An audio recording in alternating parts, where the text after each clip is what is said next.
25వ శ్లోకము. ధ్యానేనాత్మని పశ్యంతి కేచిదాత్మానమాత్మనా అన్యే సాంఖ్యేన యోగేన కర్మయోగేన చాపరే. ధ్యానేన ధ్యానముచే ఆత్మని ఆత్మలో పశ్యంతి దర్శించును కేచిత్ కొందరు ఆత్మానం పరమాత్మను ఆత్మన మనస్సుచే అన్యే ఇతరులు సాంఖ్యేన ఆధ్యాత్మిక చర్చ చేత యోగేన యోగ విధానము చేత కర్మయోగేన నిష్కామములైన కర్మల చేత చ కూడా అపరే ఇతరులు. కొందరు ధ్యానము చేతను కొందరు జ్ఞానాభ్యాసము చేతను ఇంకొందరు నిష్కామ కర్మ చేతను పరమాత్మను తమలోనే దర్శింతురు. భాష్యము. మానవుని ఆత్మానుభూతి అన్వేషణకు సంబంధించినంత వరకు బద్ధజీవులు 2 తరగతులుగా విభజించబడిరని శ్రీకృష్ణ భగవానుడు అర్జునులకు చెబుతుండెను.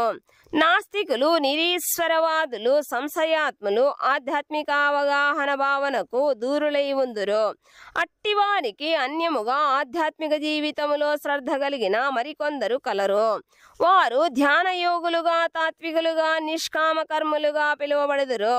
అద్వైత సిద్ధాంతమును స్థాపించుటకు యత్నించువారు ఎల్లప్పుడూ నాస్తికులు మరియు నిరీశ్వరవాదులుగాను పరిగణించబడుదురు.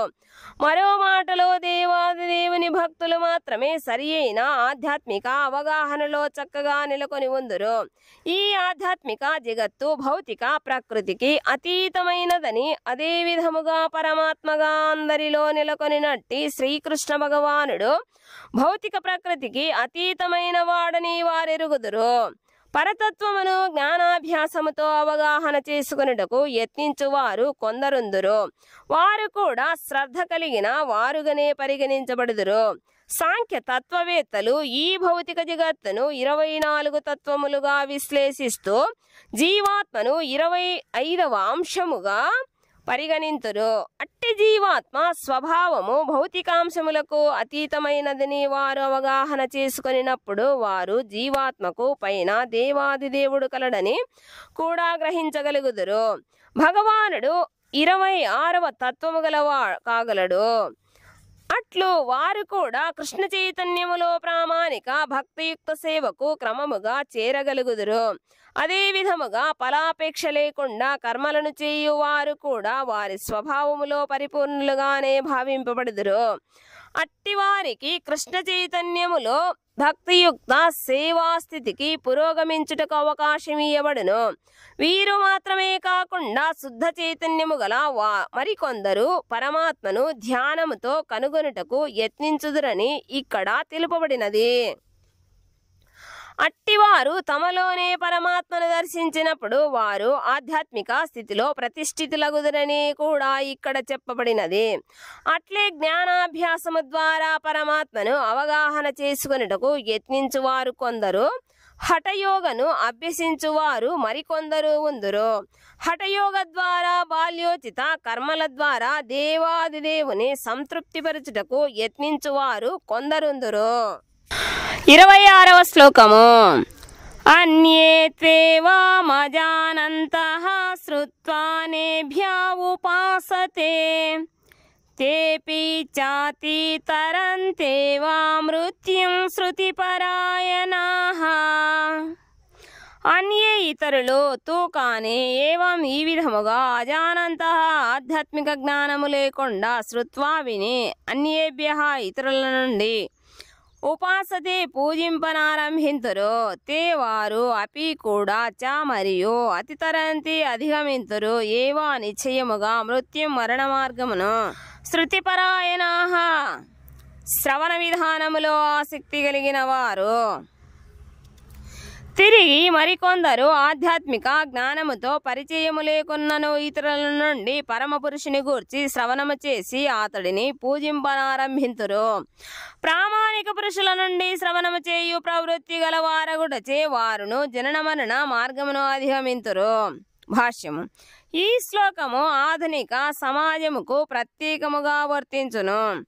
ఎందుకనగా ఆధునిక సమాజములో ఆధ్యాత్మిక విషయములను గూర్చిన విద్య అనేది ఏమాత్రమూ ఉండదు. ఈ సమాజములో కొందరు నాస్తికులుగాను నిరీశ్వరవాదులుగానో లేదా తాత్వికులుగానో కనిపించవచ్చును.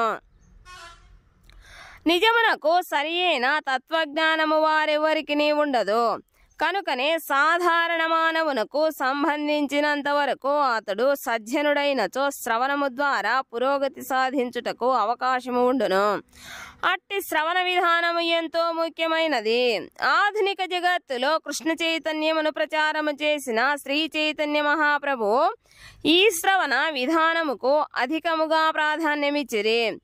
ఎందుకనగా సామాన్య మానవుడు ముఖ్యముగా ప్రామాణిక ఆధారముల నుండి శ్రవణము చేయుట ద్వారానే పురోభివృద్ధిని సాధించగలడని శ్రీ చైతన్య మహాప్రభువు తెలిపెను. అట్టి శ్రవణములో అత్యంత ముఖ్యమైనది హరే కృష్ణ కృష్ణ కృష్ణ హరే హరే, హరే రామ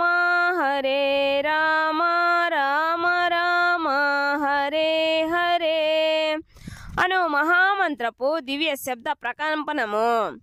కనుకనే మానవులందరూ ప్రామాణికుల నుండి శ్రవణ లాభమును పొంది క్రమముగా సమస్తమును అవగాహన చేసుకోవలెను. అప్పుడే భగవత్ ఆరాధన నిస్సందేహముగా ఆరంభమగును. ఈ యుగములో పరతత్వమును ఎరుగుటకు ఎవ్వరునూ తమ సాంఘిక స్థితిని మార్చుకోనవసరము లేదని కల్పిత హేతువాదము ద్వారా అవగాహన చేసుకొనుటకు యత్నించుటను విడనాడవలనని శ్రీ చైతన్య మహాప్రభువు తెలిపెను.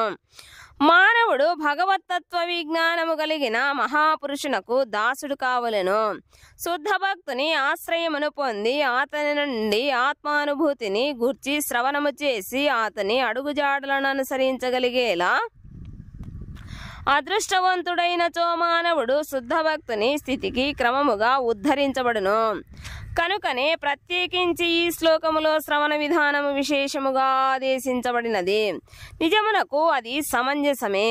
సామాన్య వ్యక్తి తాత్వికులుగా పిలువబడు వారి వలె సమర్థుడు కాకున్నను ప్రామాణిక పురుషుల ద్వారా చేయబడు శ్రద్ధాపూరితమైన శ్రవణము అతనికి భౌతిక జీవితమును అధిగమించుటకు మరియు భగవద్ధామమును తిరిగి చేరుకొనుటకు తోడ్పడును. 27వ శ్లోకము. యావత్ సంజాయతే కించిత్ సత్వం స్థావర జంగమం క్షేత్ర క్షేత్రజ్ఞ సంయోగాత్ తద్విద్ధి భరతర్షభ. యావత్ ఏదైనను, సంధ్యాయతే ఉనికిలోకి వచ్చేది, కించిత్ ఏదైనను, సత్వం స్థితి, స్థావర జంగమం చరము అచరమునైన, క్షేత్ర క్షేత్రజ్ఞ దేహము మరియు దేహమును ఎరిగినవాడు, సంయోగాత్ కలయికచే, తత్విద్ధి దానిని నీవెరుగుము. భరత ఋషభ ఓ భరతవంశశ్రేష్ఠుడా, ఓ భరతవంశశ్రేష్ఠుడా, నీవు చూచునట్టి స్థావర జంగమ రూపమేదైనను క్షేత్ర క్షేత్రజ్ఞుల సంయోగమేనని ఎరుగుము. భాష్యము.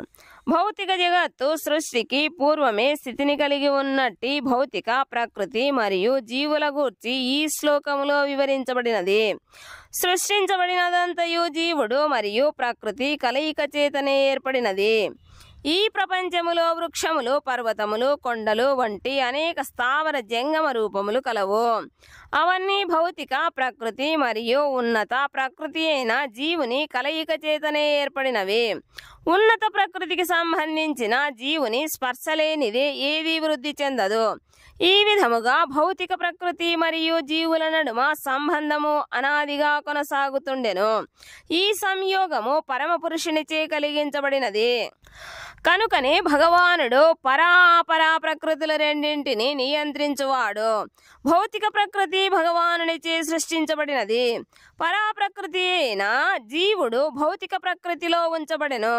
ఇట్లు సర్వకార్యములు సృష్టుడు కొనసాగుతుండెను. 28వ శ్లోకము. సమం సర్వేషు భూతేషు తిష్టంతం పరమేశ్వరం వినశ్యత్స్వ వినశ్యంతం యః పశ్యతి సా పశ్యతి. సమం సమముగా సర్వేషు అన్ని భూతేషు జీవులలోను తిష్టంతం నివసించే పరమ ఈశ్వరం పరమాత్మను, వినశ్యత్సు నశించు వాటిలో, అవినశంతం నశింపని వానిగా యహ్ ఎవడు పశ్యతి చూచునో సహ అతడు పశ్యతి నిజముగా చూచువాడు. సకల దేహములలో జీవాత్మతో కూడి ఉండే పరమాత్మను చూచువాడు మరియు నశ్వరమైన దేహములోని ఆత్మ పరమాత్మ ఇరువురు ఎన్నడును నశింపరని తెలుసుకోగలిగిన వాడు యథార్థ దృష్టిని కలిగిన వాడగును. భాష్యము. దేహము యొక్క యజమాని జీవుడు, జీవుని యొక్క మిత్రుడు అను ఈ మూడు కలిసి ఉండుటను సాంగత్యము ద్వారా చూడగలిగిన వాడు నిజమైన జ్ఞానవంతుడు. ఆధ్యాత్మిక విషయములను యథార్థముగా ఎరిగిన వాని సాంగత్యము లేకుండా ఎవ్వరును ఆ మూడింటిని దర్శింపలేరు. అట్టి సాంగత్యమును పొందలేని వారు అజ్ఞానులు.